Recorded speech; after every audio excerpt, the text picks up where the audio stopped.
Welcome back friends, मैं MS आप सभी का स्वागत करता हूं अपने YouTube channel study with MS ज़्यादा में। आज हम लोगों का टॉपिक जो है वो नंबर ऑफ जीरो है, शून्यों की संख्या है ना। चलिए ध्यान से देखते हैं कि शून्य आखिर होता क्या है ना।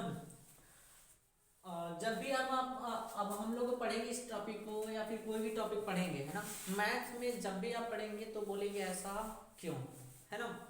जब भी आप मैथ पढ़िए और वहां पे लगाइए क्वेश्चन मार्क, ऐसा क्यों। चलिए देखते हैं क्वेश्चन। जैसे यहाँ पे विद्यार्थी क्या है कि ये जीरो का मतलब क्या होता है ना। पहले देखते हैं जीरो का मतलब क्या होता है। जैसे देखिए जीरो का मतलब होता है 10 या फिर 10 के लास्ट में कितने जीरो है, एक जीरो है। तो आप बता सकते हैं आराम से कि ये कितने जीरो है, एक जीरो है। तो एक चीज देखिए कि ये जो जीरो बना है वो किससे बना है, 2 और 5 से मिलकर बना है। क्यों? क्योंकि 2 और 5 का मल्टीप्लाई कीजिए तो कितना हो जाता है, 10। और उससे पता चल जाता है कि 10 में कितने जीरो है ना। तो यहाँ पे आपको ये समझ में आया होगा कि जो जीरो है वो 2 और 5 पर निर्भर करता है।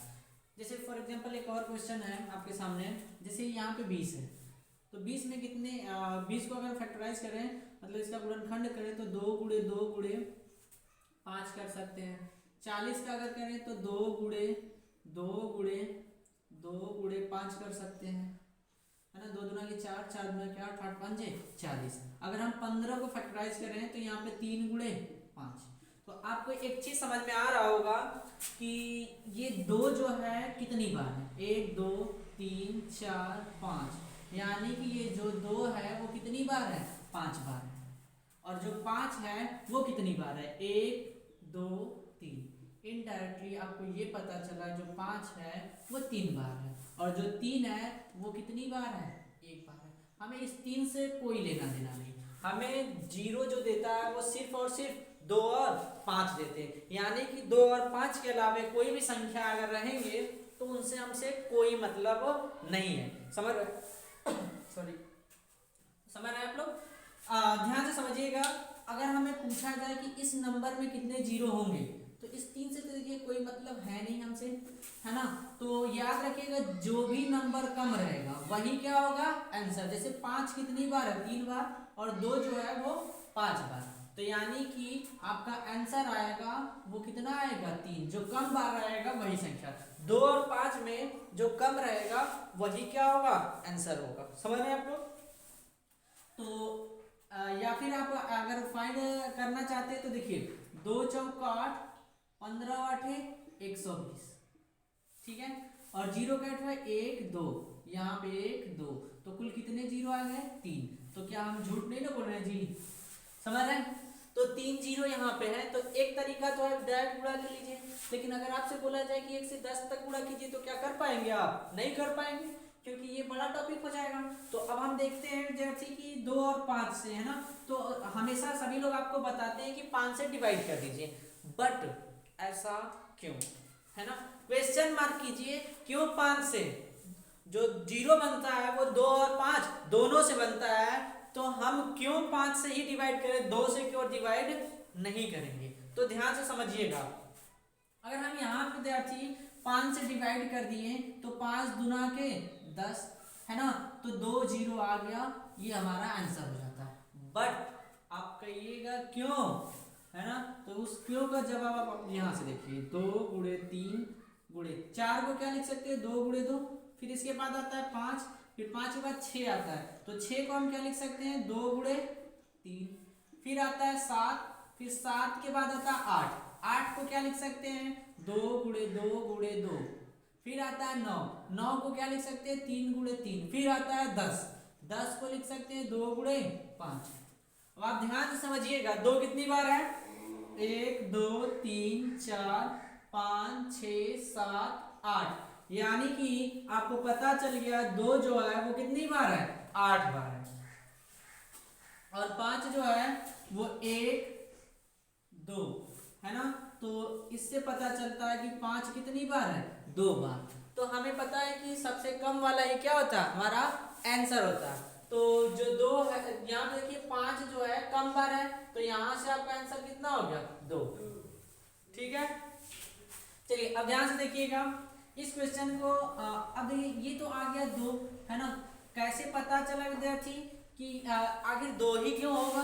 तो यहाँ पे आप जब भी ऐसे क्वेश्चन को सॉल्व करेंगे तो हमेशा जो कम बार होता है वही क्या होता है, आंसर होता है। जैसे यहाँ पे 2 ज्यादा बार है और 5 कम बार दिखाई दे रहा, तो आप 5 से ही डिवाइड करेंगे। तो 1 से लेकर 10 तक के नंबर में 5 कम होता है और जो कम होता है वही आपका क्या देता है, आंसर देता है।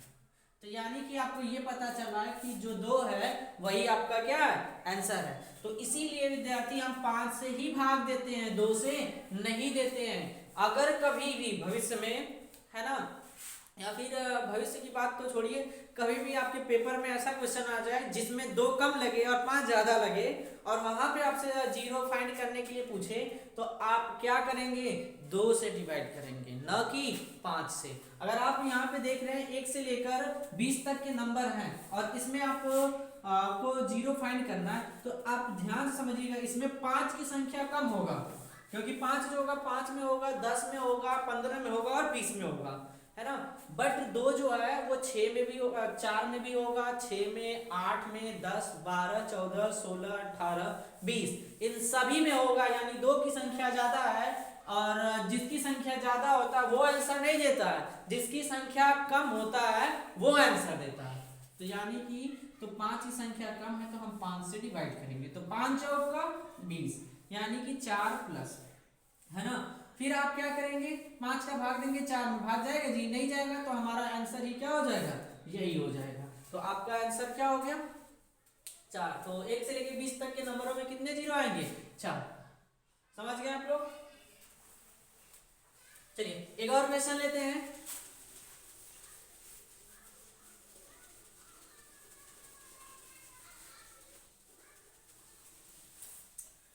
जैसे आपको दे दिया कि 2 के पावर 10 गुणे 5 के पावर 6 गुणे 7 के पावर 8 गुणे 3 के पावर 7, है ना। अब बताइए कि इन सभी का मल्टीप्लाई करने के बाद नंबर ऑफ 0 कितने होंगे, मतलब कितने 0 होंगे, शून्यों की संख्या कितनी होगी। तो आप ध्यान से समझिएगा, आपको शुरू में ही बताया गया था जो 0 होता है वो 2 और 5 से ही मिलकर बना होता है। हमें 2 और 5 के अलावा कोई भी नंबर हो उससे कोई मतलब नहीं है। तो यानी कि आपका ये दोनों फालतू के बकवास की तरह बैठे हुए हैं, है ना।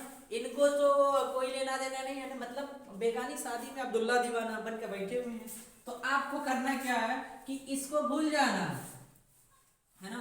अब बताइए कि 2 कितनी बार है, 10 बार, और 5 कितनी बार है, 6 बार। तो जो कम होता है वही क्या देता है, आंसर देता है। तो कौन कम है, तो 6 कम है, तो आपका क्या होगा, 6 आंसर होगा। यानी कि नंबर ऑफ 0 जो होंगे वो 6 होंगे। समझ रहे हैं आप लोग। एक और क्वेश्चन लेते हैं। 3 के पावर 4 गुणे 8 के पावर 4 ले लेते हैं, गुणे 5 के पावर 2 ले लेते हैं और 6 के पावर 7 ले लेते हैं। अब इसमें आपको नंबर ऑफ 0 फाइंड करना है, तो कैसे फाइंड करेंगे, तो हमें ध्यान समझिएगा, हमें टोटल मतलब किससे, 2 और 5 से। उनके अलावा कोई भी होगा तो उससे हमसे कोई लेना देना नहीं है, वो हमारा कुछ नहीं लगता है। सिर्फ 2 और 5 ही हमारे सगे और संबंधी है, वो कब, है ना, नंबर ऑफ 0 के लिए। समझ रहे हैं। तो हम इनको क्या करते हैं, पहले भूल जाते हैं। 3 और 4, 3 जो कितनी बार है उससे मतलब नहीं है। लेकिन यहाँ पे देखिए जो 2 है, क्या 8 को हम 2 का क्यूब लिख सकते हैं, और उसके पावर 4 पहले से बैठा है, इंटू 5 का स्क्वायर, और क्या इसमें 2 और 3 है ना जी। तो एक चीज पता है कि जो 6 है, 6 की पावर 7 है, यानी कि 2 जो है 7 बार होगा और 3 भी 7 बार ही होगा। तो हमसे 3 से तो कोई लेना देना नहीं है। अब यहाँ पे देखिए 2 जो है वो कितनी बार, 4 3 12 और 7 यहाँ पे 12 7 19 बार और 5 की पावर 2, है ना जी। तो आप बताइए जी, अब यहाँ पे नंबर ऑफ 0 फाइंड करना है तो कैसे करेंगे। ये तो 2 तो 19 बार है और 5 2 बार, और कम वाला ही क्या देता है, आंसर देता है। तो आपका उत्तर कितना होगा, 2। समझ गए। चलिए अब प्रश्न करते हैं कि क्या ये नंबर ऑफ 0 ही फाइंड करने के लिए है। कभी भी आपसे कोई ये पूछ दिया या आपके पेपर में ये पूछ दिया कि बताइए कि 1 2 3 4 डॉट डॉट डॉट 10 तक के नंबर में कितने दो हैं, या फिर पूछ लिया कितने तीन है, कितने पाँच है ना। अभाज्य संख्या पूछ लेता कि कितने दो हैं, कितने तीन है ना, कितने पाँच, कितने सात, ऐसे पूछ लिया।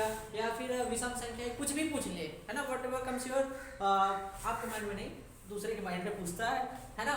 जो भी आपके दिमाग में आए आप सोच लीजिए, है ना। और एग्जाम्पल के दिमाग में जो आता है वो पूछ लेता है। तो आपको हर एक टॉपिक क्लियर होना चाहिए। और मैथ में आप बोलिए ऐसा क्यों, है ना। और जो ही आप ऐसा क्यों का जवाब ढूंढ लेते हैं, फिर उसके बाद आपको मैथ चटनी के साथ साथ टमाटर फ्री लगता है। ठीक है, देखते हैं। अगर आपसे पूछा है कि कितने दो हैं, तो तुरंत दो से भाग दीजिए। 2 5 6 10, यानी कि 5 प्लस, फिर 2 से भाग दीजिए, 2 दूना के 4 2, फिर 2 से भाग दीजिए 1, यानी कि 5 2 7 1 8, यानी कि 8 दो होंगे। देखिए प्रूफ करके दिखाते हैं। 1 2 3, है ना। 4 को क्या लिख सकते हैं, 2 गुणे 2, 5 है लिख लीजिए। 6 आता है तो 6 में 2 गुणे 3, 7 आता है 7 लिख लीजिए। 8 में 2 जो होता है वो 3 बार होता है, वो लिख लीजिए। 9 आता है तो 3 गुणे 3 होता है। 10 आता है तो 2 गुणे 5 होता है। तो आप बताइए जी कितने दो हैं। 1 2 3 4 5 6 7 और 8। तो क्या हमने गलत लिखा है जी, यही तो होगा।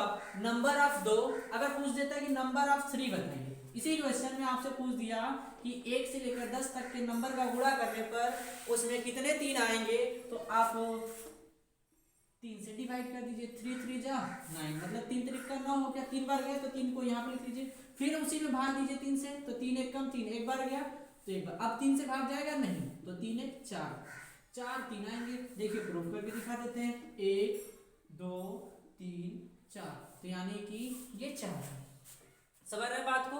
अगर आपसे पूछा कि बताइए कि 3 नहीं, आप बताइए 6 कितनी बार है, तो आप कुछ नहीं करेंगे, 6 से डिवाइड कर देंगे। 6 कम 6, है ना। दोबारा भाग नहीं जाएगा 6 का 1 में, तो एक ही होगा। क्या यहाँ पे था 6, है ना, और कहीं पे 6 नहीं बनेगा। हालांकि अभाज्य संख्या पूछता है, ये वाला नंबर ऐसे नहीं पूछता है। ठीक है, अगर आपसे 7 पूछ दिया कि बताइए कितने 7 होंगे, तो 7 से आप डिवाइड कीजिए। 7 1 जा 7, तो एक ही बार 7 तो आया है ना।